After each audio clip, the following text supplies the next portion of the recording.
परम पूज्य गुरुदेव एवं परम वंदनीय माताजी माँ गायत्री अने हिमालयना ऋषिओनी सूक्ष्म उपस्थिति में अत्रे पधारेल दिव्य आत्माओं आपना चरणों में कोटि कोटि वंदन कोटि कोटि प्रणाम। आपड़ा शरीरनी अंदर रोग केवी रीते उत्पन्न थाय छे। आयुर्वेदनी अंदर हजारों वर्षोथी आपड़ा ऋषिओए एनुं वर्णन कर्युं छे। तो आपड़ा शरीरनी अंदर रोग केम थाय छे जाणવું છે ને બધાને। તમે જુઓ આજે ગામે ગામ ઘર દીઠ લોકો બીમાર છે એમ કહી શકાય। કોઈને પેટમાં દુખાય છે, કોઈને ગેસ થાય છે, કોઈને અવળો ગેસ થાય છે, કોઈને એસિડિટી, હાઇપર એસિડિટી, હાથ પગના સોદામાં દુખાવો થવો, નાની ઉંમરમાં હાર્ટ એટેક આવવું, કેન્સર, આવી અનેક પ્રકારની બીમારીઓ આજે દિવસે ને દિવસે વધુ ને વધુ જોવા મળે છે। તો આ તમામ પ્રકારની બીમારીઓ આપણા શરીરની અંદર કેવી રીતે ઉત્પન્ન થાય છે? કેટલીક બીમારીઓ મારા શરીરમાં હતી જેનો મેં મારા શરીરની અંદર મારા બોડીની અંદર એ પ્રયોગ કર્યા અને મને જે અનુભવ થયો, મારા શરીરમાંથી જે રોગ દૂર થયા એની થોડીક વાતો કરી લઈશ અને પછી આપણે જાણીશું કે શરીરમાં રોગ કેમ થાય છે।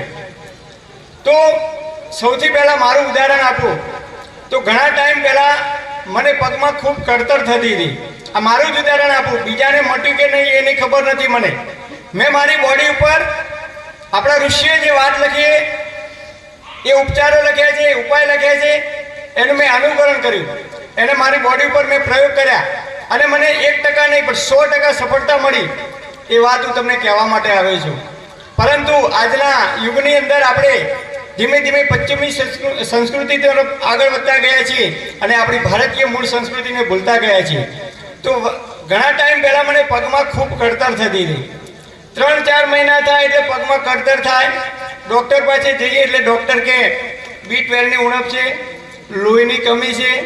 વારંવાર 3-4 મહિને પગમાં દુખાવો ઉપડે, ખૂબ કળતર થાય, આખી રાત ઊંઘ ના આવે, ઘણીવાર પગમાં નસ પકડી જાય, રાત્રે ઊભા થઈએ એટલે કોક વળી કે થૂંક ચોપડો એટલે થૂંક ચોપડીએ, કોક વળી કે ઓગળી ખેંચો ઓગળીઓ ખેંચીએ પણ કંઈ મેળ પડ્યો નહીં, દુખાવો એમને એમ રહ્યો, આખી રાત ઊંઘ ના આવે। આજની તારીખમાં 1 પણ રૂપિયાની દવા લીધા વગર મારા પગમાં કળતર થતી નથી। તમે કહો શું કર્યું ભાઈ? હા, એ જાણવું છે? હા, દવા વગર ઋષિઓએ બતાવેલી પરંપરા મેં મારા જીવનમાં અપનાવી, આયુર્વેદિક લાઈફસ્ટાઈલ મેં મારા જીવનમાં અપનાવી તો મારા શરીરમાં અનેક પ્રકારની બીમારીઓ દૂર થઈ ગઈ। મને પગમાં કળતર થતી હતી કેવી રીતે મટી ગઈ। આજે મને કોઈ દિવસ પેટમાં એસિડિટી નહીં થતી, કોઈ દિવસ ગમે તે ખાઉં તો પેટમાં એસિડિટી નહીં થતી, ગેસ નહીં થતો। પહેલા મને ભયંકર કબજિયાત થતી। મારા ઘરના ટોયલેટમાં, ગુજરાતીમાં બોલો, સંડાસની અંદર એની માની બોટલ આવે છે, એ લગાવી રાખી ખીલી મારી, એની માનો પ્રયોગ કરું તો જ મારી કબજિયાત દૂર થતી। 2 ટાઈમ એની માં લેતો। આજે કોઈ પણ પ્રકારની દવા વગર કબજિયાત મારા શરીરમાં નથી। જાણવું છે ને તમારે? તો આ બધા પ્રયોગો મેં આપણા ઋષિઓ જે બતાવ્યા છે એ જાત ઉપર પ્રયોગો કર્યા અને મને જે સફળતા મળી એ સફળતા હું તમારા સુધી પહોંચાડવા માટે આવ્યો છું। તો સૌથી પહેલા આપણે જાણીએ મારા પગમાં કળતર થતી હતી તો કેવી રીતે દૂર થઈ। તો ઘણા લોકોને કળતર થતી હોય છે, બહેનોને કળતર થાય તો આખી રાત દુપટ્ટો પગમાં બાંધીને સૂઈ જાય, શરીરમાં અશક્તિ આવે, કળતર થાય તો આપણે ડૉક્ટર પાસે જઈએ, કોઈ B12 નો કોર્સ કરવો પડશે કે લોહીની અંદર ઉણપ છે, વિટામિન E, વિટામિન B કે વિટામિન C, તો આપણને ટીકડીઓ આપી દે, કેલ્શિયમની ગોળીઓ ગળીએ ગમે તે। મેં શું કર્યું એ તમને કહું। દરરોજ 3 પેસી ખજૂર લેવાની। કેટલી? 3 પેસી ખજૂર લેવાની, ધોઈ સાફ કરી રાત્રે 1 ગ્લાસ પાણીની અંદર પલાળી દેવાની, સવારે ઉઠી એ ખજૂરને ક્રશ કરી દેવાની અને એ પાણી ધીમે ધીમે સવારે ઉઠીને તરત પી જવાનું। જિંદગીમાં ક્યારે B12 ની ઉણપ નહીં આવે। દરરોજ ખાવાની। મારા ઘરની અંદર 365 દિવસ દરરોજ હું ખજૂર ખાઉં છું। અત્યારે આ ખજૂર ખાઈને જ આવ્યો।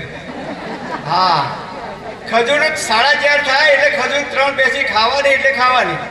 બેગમાં લઈને જ ફરું છું, ટિફિનના ડબ્બામાં। હમણાં હરિદ્વાર ગયા તો હરિદ્વારે ખજૂર લઈને જ ગયો તો ડબ્બામાં. 3 પેસી દરરોજ ખજૂર ખાશો તો B12 ની ઉણપ નહીં આવે, કેલ્શિયમની ઉણપ નહીં આવે. આ હું નથી કહેતો, આપણા ઋષિઓએ આયુર્વેદની અંદર જે વર્ણન કર્યું છે એ કહું છું. મને ખબર નથી, પરંતુ ઋષિઓએ જે વર્ણન કર્યું છે એ વાત કરું છું. કેલ્શિયમની ઉણપ નહીં આવે, પોટેશિયમ, મેગ્નેશિયમ, ફોસ્ફરસ આવા અનેક તત્વોથી ભરપૂર ખજૂર છે. અને એટલા માટે જો દરરોજ 3 પેસી ખજૂર ખાવામાં આવે, નાના બાળકો રમતા હોય ને તો બાળકોને અત્યારે તમે જુઓ તો પગમાં કળતર થાય છે. રાત્રે આવે ને કે મમ્મી પગ દુખે છે, મમ્મી પગ દબાવે તો ઊંઘ આવે છે. તો બાળકોને 2 ખજૂર આપવાની, પાણીમાં પલાળી દેવાની, સવારે 3-4 કલાક પલળી જાય પછી એ ક્રશ કરી અને પાણી આપી દેવાનું. તો પેટમાં અપચો નહીં થાય, જલ્દીથી એનું પાચન થશે. અને ગરમ પડે કહી છે ને બહેનો, તો આખી રાત ખજૂર પલાળી રાખીએ તો ખજૂર ગરમ પડે નહીં. આયુર્વેદમાં કહે છે કોઈ પણ વસ્તુને પાણીમાં પલાળી રાખીએ એટલે એનું સ્વરૂપ બદલાઈ જાય છે. એની જે પિત્ત હોય છે, એની જે ગરમી હોય છે એ પાણીની અંદર શોષાઈ જાય છે. તો દરરોજ 2 અથવા 3 ખજૂર આપણે જો ખાવાનું રાખીશું તો B12 ની ઉણપ નહીં આવે, પગમાં શરીરમાં ક્યારેય કળતર નહીં થાય. આ મેં મારે જાત ઉપર અનુભવ કરેલી વાત કરું છું. હમણાં મેં એક બેનને કહ્યું કે તમારે દરરોજ 2 પેસી ખજૂર ખાવાની. તો કે ભાઈ મને ગરમ ના પડે? મારા સાસુ કહેતા હતા ગરમ પડે. એ બેન 2 ડીશ સમોસા ખાઈ ગયા.